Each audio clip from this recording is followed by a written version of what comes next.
চুপ থাকা ভালো, কিন্তু সব সময় নয়। যেখানে প্রয়োজন সেখানে তো কথা বলতে হবে, তা না হলে সবাই নরম ভাববে। জবাব দেওয়া মানে আপনি খারাপ হয়ে গেলেন তা নয়, এটা আপনার আত্মসম্মানের দাবি। কথার তর্কে কথা বলতে পারি, সব ক্ষেত্রে আমি চুপ করে থাকবো এটা ভাবাটা ভুল। আসসালামু আলাইকুম, সবাই কেমন আছেন? আশা করি সবাই খুব ভালো আছেন। আলহামদুলিল্লাহ, আমিও ভালো আছি। আমার প্রতিদিনের সকালের রুটিন হচ্ছে সকালবেলা ঘুম থেকে উঠি, ফজর নামাজ পড়ার সাথে সাথে কাজে লেগে যাও। কারণ এটা আমার মতো প্রত্যেকটা গৃহিণী মনে হয় এরকম।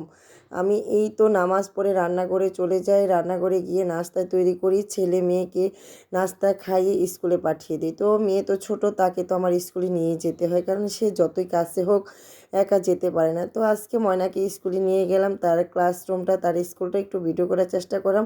কারণ তার স্কুলে নতুন লিফট লাগানো হয়েছে, সে লিফটে উঠবে। তাকে আমি একা নিষেধ করেছি যে তুমি লিফটে একা একা উঠবা না।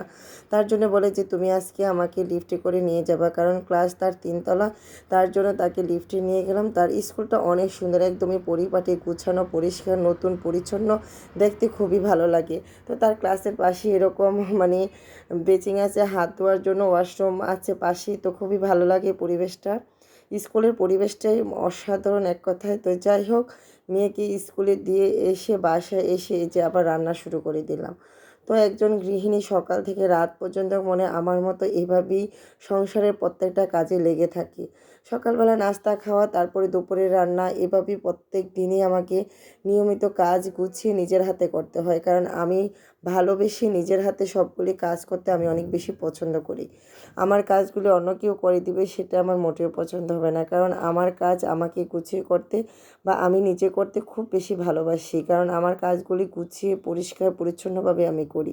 তো যাই হোক, কথা বলতে বলতে এখানে মাছগুলি ভেজে তারপরে কষিয়ে নিলাম। সিম আলু দিয়ে আজকে মাছ রান্না করব। শীতে এই তরকারিটা আমার যে কি পছন্দ, মনে হয় যে শীতকে আমি ধরে রাখি আর বিদায় দিব না, আর শীতের এই সবজিগুলি আমি প্রতিদিনই খাই। কিন্তু সেটা তো সম্ভব না। শীত আসছে আসছে, শীত আবার চলেও যাচ্ছে, মানে চলে গেছেও। এখন বাসায় ফ্যান ছাড়া থাকাই যায় না, এরকম একটা অবস্থা হয়ে গেছে। তো যাক, আমি যত চেষ্টাই করি না কেন, ঋতু পরিবর্তন হবে, শীত ধরে রাখার আমার কোনো ক্ষমতা নাই। তো ঋতুর সাথে সাথে মানে খাবারের পরিবর্তনটা চলে আসে। যেমন সবজিটাই, বিশেষ করে গরমে একরকম সবজি খেতে ভালো লাগে, শীতে আরেক রকম সবজি ভালো লাগে। গরমেরটা শীতে ভালো লাগে না, শীতেরটা গরমে ভালো লাগে না।